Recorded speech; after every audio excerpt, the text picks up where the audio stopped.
Following the President's directive for American flag to be flown at half-staff for the week, I've ordered state flags also to be flown at half-mast for the week.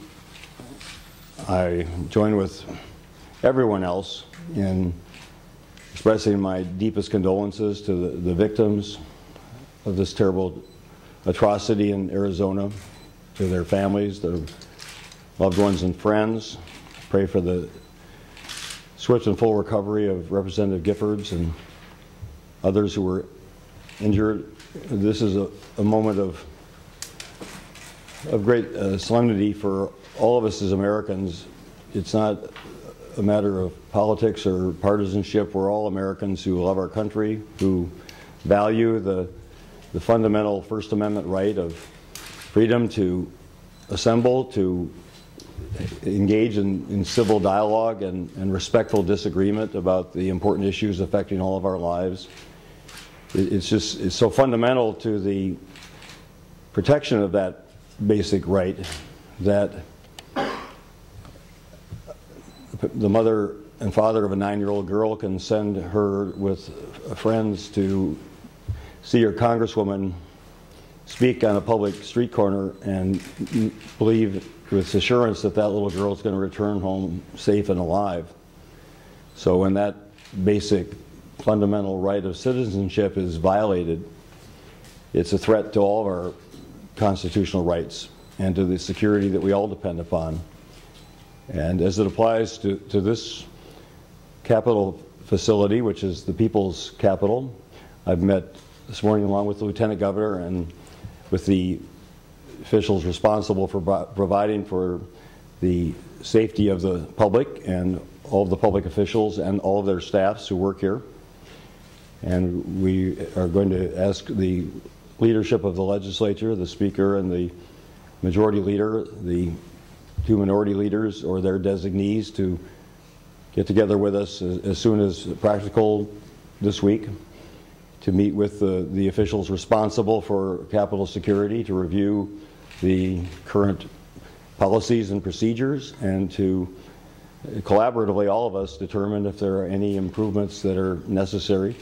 I want to assure the people of Minnesota that I, based on that review, believe that our security precautions here are very sound and provide the appropriate balance between the security of everyone who is in this building, balanced with the reasonable accessibility that everyone needs in order to participate in the democratic processes that go on here.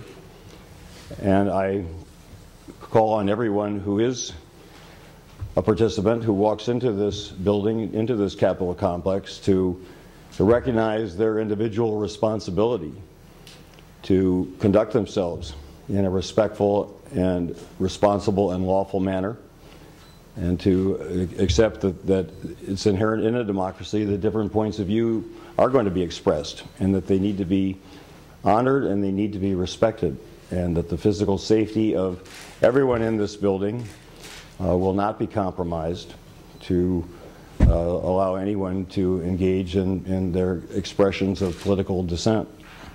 Be glad to respond to questions. Governor, last week you said that in your 35 years of public service you haven't been concerned for your safety, and you've taken some locks off the doors here at the governor's office.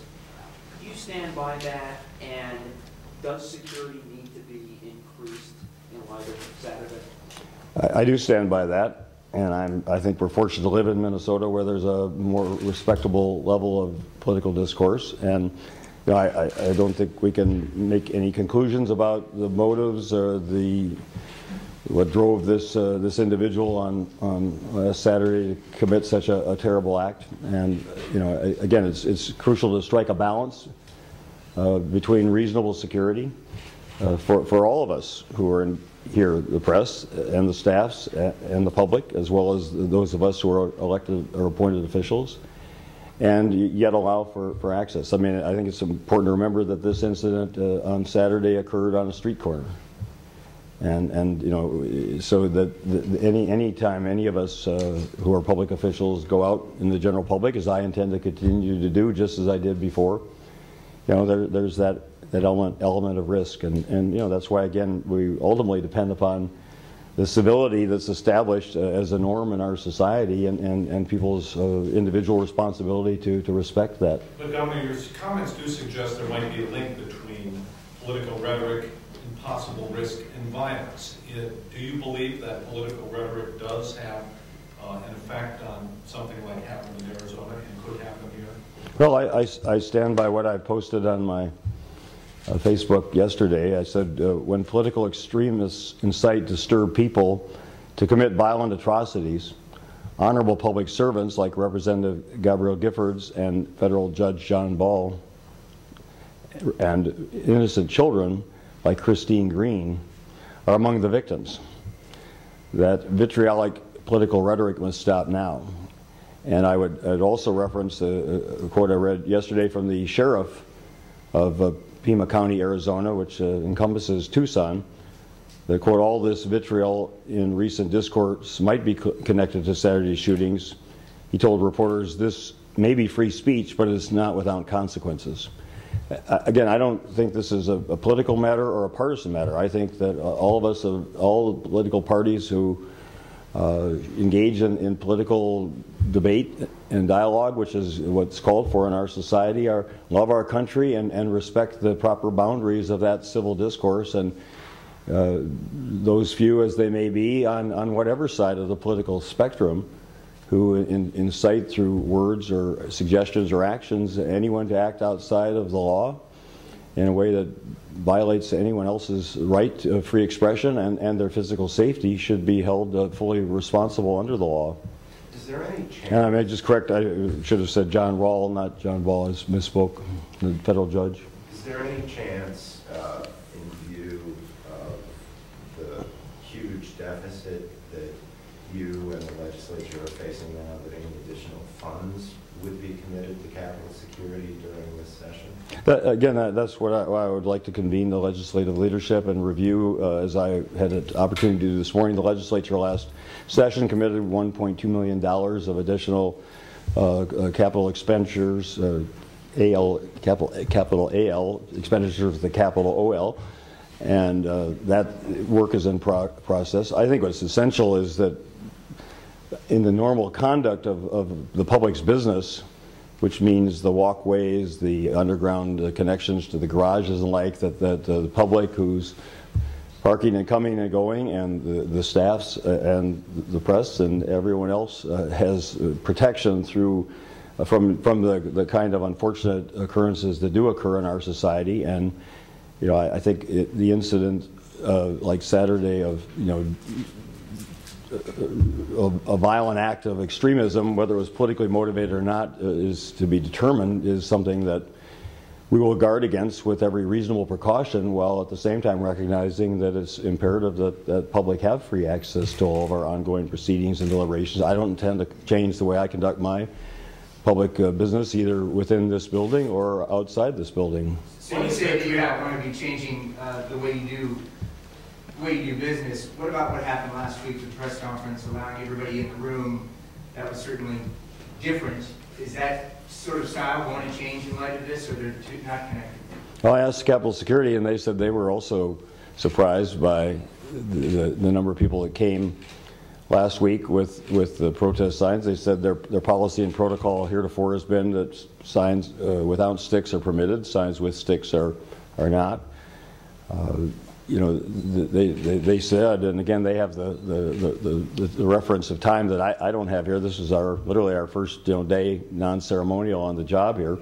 That they were, it was unusual, if not unprecedented. I'll leave it to them to elaborate. That there were this many people who wanted to come in and express their different view. I would like to meet with the legislative leadership, because they're going to have committee hearings this year that are going to also be controversial by subject matter, and I think we need to set up some agreed upon procedures that are communicated in advance to the public of what's permitted and what's not. My own view, again, is that what happened last Wednesday was appropriate political difference and disagreement. What is acceptable vitriolic political rhetoric, Governor?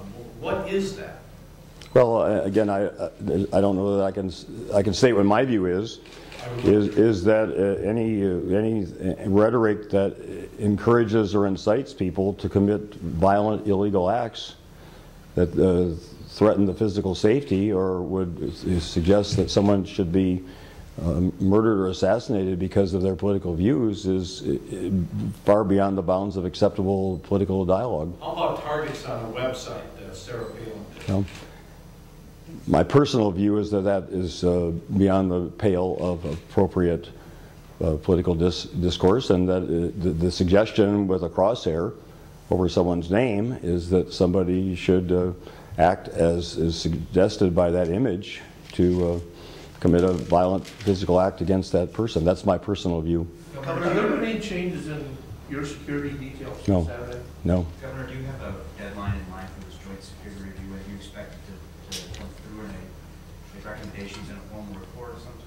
I've asked my chief of staff to contact the legislative leadership and the attorney general, whose office is here, and it was suggested by security, the chief justice, and I'll be traveling northwestern Minnesota tomorrow, so I would hope we could have this meeting on Wednesday or as soon as possible thereafter, and as we could discuss this and again come to some agreed upon procedures and protocols that would apply to consistently throughout. People may, have their own, they certainly have their own prerogatives to act independently. The Senate leadership or the House leadership could decide to have a different set of rules and procedures for their respective hearings or deliberations, as I might decide to do here, but I think it behooves us all to discuss this and to get the assessment of the professionals who are responsible for the safety and protection of all of us, and I emphasize all of us, the public and the people who work here, as well as the public officials, so that we can provide maximum security and as well as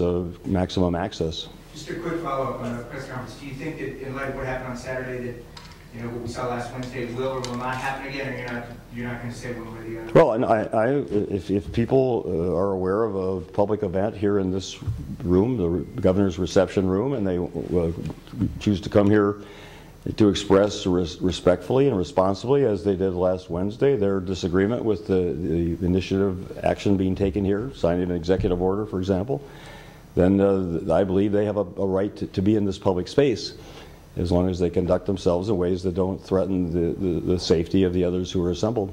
Governor, you suggested that the Capitol is safe, but how does that square with the legislative auditor report that says, there are definite things that need to be improved, security needs to be improved in certain areas? Well, I'm told, again, by the professionals with whom I met today, the responsible for security, that there have been reviews of this complex by other national security experts who have made recommendations which have been incorporated, and the legislative auditors made recommendations that I was just made familiar with this morning at the meeting that are constructive, and that report was in May of 2009, and some of those were initiated by the legislature last year in response to that report that resulted in the commitment of the $1.2 million for additional security. And again, I think we should review with good idea to invite the legislative auditor to that meeting as well, and we'll do so, and get the benefit of whatever expertise is available so that we can again make this building and the complex as secure as possible for the safety of all concerned, while allowing reasonable public access for all concerned. Just to follow up, one more. There should be metal detectors scanning folks? I personally don't favor that. I don't think it's called for in this situation. And I lived through 9/11 in Washington. I was there. I was in the Senate office building closest to the Capitol. I remember that evacuation, and I was also on the Senate Committee of Government Affairs and Homeland Security that reviewed the 9/11 report. I read it in meticulous detail, and I think you can go on the historical archives and find that in the oversight hearings, I was one of those most forceful in questioning the chronology that was presented and challenging some of the presentations, and pointing out that, again, according to the 9/11 Commission, which was one of the most authoritative, exhaustive, and objectively and carefully researched documents I've ever read on any historical event, literally second by second and minute by minute, that if the fourth plane, hijacked United Flight 93, had not been brought down heroically by the passengers of that flight, including Minnesota native, who grew up in Bloomington, Minnesota, Thomas Burnett Jr., that despite the scrambling of the F-16s, that it was too late, it would to have prevented that plane from crashing. They learned later through intelligence interrogations into the U.S. Capitol, and resulting in the loss of hundreds, if not thousands, of more lives. So I'm aware of the reality of what can occur in that moment, and I'm also aware that 21 months later, despite all the security precautions that were taken thereafter, and all of the intentional coordination among the national security entities, that when President Reagan's funeral occurred and the governor of Kentucky flew in on a private state plane with the broken transponder and violated airspace, that the system didn't function, that the element of surprise was such that, fortunately, that was a plane with a public official landing and landed safely at nearby Reagan Airport, then National Airport. But if it had occurred, if it had been a hijacked plane, that it would have been able to crash into the Capitol if that had been the target. And so it just taught me again the reality of, you know, the element of surprise if somebody has malicious intent, and that's just, you know, an inescapable part of the risk that any of us who are involved in public life undertake willingly and should undertake knowingly. On the other hand, innocent people who come to a hearing or who come to the corner of a street in Arizona or Minnesota or anywhere else should have absolute assurance, as much as humanly possible, that they're going to be safe through their association with that public official as part of their, again, free expression of their rights of citizenship. So weighing all those factors in the balance is an ongoing process, and it's also situational. It may vary to some extent with a response to intelligence or other information that requires people to make those judgments weigh those factors, and some of that can be shared and some of that could not be in Washington. But I'm well aware from my own direct personal experience of the necessity to weigh those factors and make decisions that'll be challenged, questioned with people's benefit of hindsight. Thank you very much.